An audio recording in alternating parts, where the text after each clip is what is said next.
بسم اللہ الرحمن الرحیم۔ دوستو، آج ہم آپ کو روزہ افطار کرنے کی وہ دعا بتائیں گے جو ہمارے پیارے نبی صلی اللہ علیہ وسلم روزہ افطار کے وقت پڑھا کرتے تھے، اور آج ہم آپ کو یہ بھی بتائیں گے روزہ افطار کی دعا کس وقت پڑھنا چاہیے، روزہ افطار سے پہلے یا روزہ افطار کرنے کے بعد۔ سماعت کریں اور اپنے سوال کا جواب حاصل کریں، اور اگر آپ کو یہ بات ہماری اچھی لگے، جواب اچھا لگے، تو ہمارے یوٹیوب چینل اسلامک کنٹینٹ دوست کو زیادہ سے زیادہ سبسکرائب کریں اور بنے رہیں ہمارے ساتھ اسی طرح اس مختصر سی ویڈیو میں۔ حدیث پاک آپ سماعت کریں۔ ابو داؤد شریف میں حضرت انس رضی اللہ تعالی عنہ سے مروی ہے کہ حضور صلی اللہ علیہ وسلم نماز سے پہلے تر کھجوروں سے روزہ افطار فرماتے۔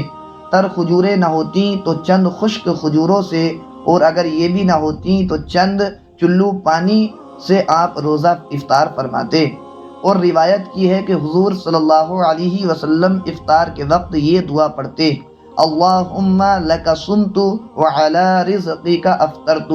پیارے ناظرین، اس سے یہ بات تو بالکل ثابت ہو جاتی ہے کہ سرکار مصطفیٰ علیہ الصلوۃ والسلام روزہ افطار کے وقت دعا پڑھتے تھے، لیکن ابھی یہ بات واضح نہیں ہوئی کہ دعا روزہ افطار کرنے کے بعد پڑھتے تھے یا پہلے پڑھتے تھے۔ تو کچھ لوگ کہتے ہیں کہ روزہ افطار سے پہلے جو ہے یہ دعا ہمیں پڑھنی چاہیے، اور کچھ کہتے ہیں کہ روزہ افطار کے بعد پڑھنی چاہیے۔ تو صحیح کیا ہے؟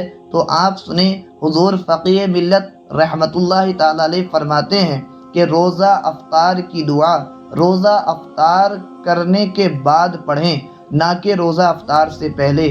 اور ایسے ہی ایک سوال کے جواب میں سیدی سرکار اعلیٰ حضرت فرماتے ہیں کہ دراصل حقیقت میں اس دعا کا محل جو ہے وہ افطار کرنے کے بعد ہے۔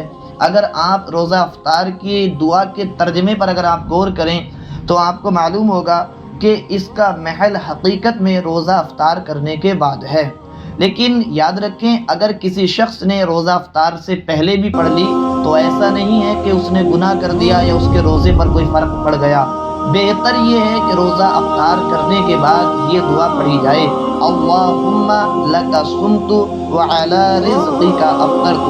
اور ترجمہ بڑا آسان ہے، ترجمہ سماعت کریں: اے اللہ، میں نے تیرے لیے روزہ رکھا اور تیرے رزق سے میں نے افطار کیا۔ امید کرتا ہوں کہ آپ کی سمجھ میں آ گئی ہوگی بات۔ اللہ تعالی عمل کی توفیق عطا فرمائے۔ السلام علیکم۔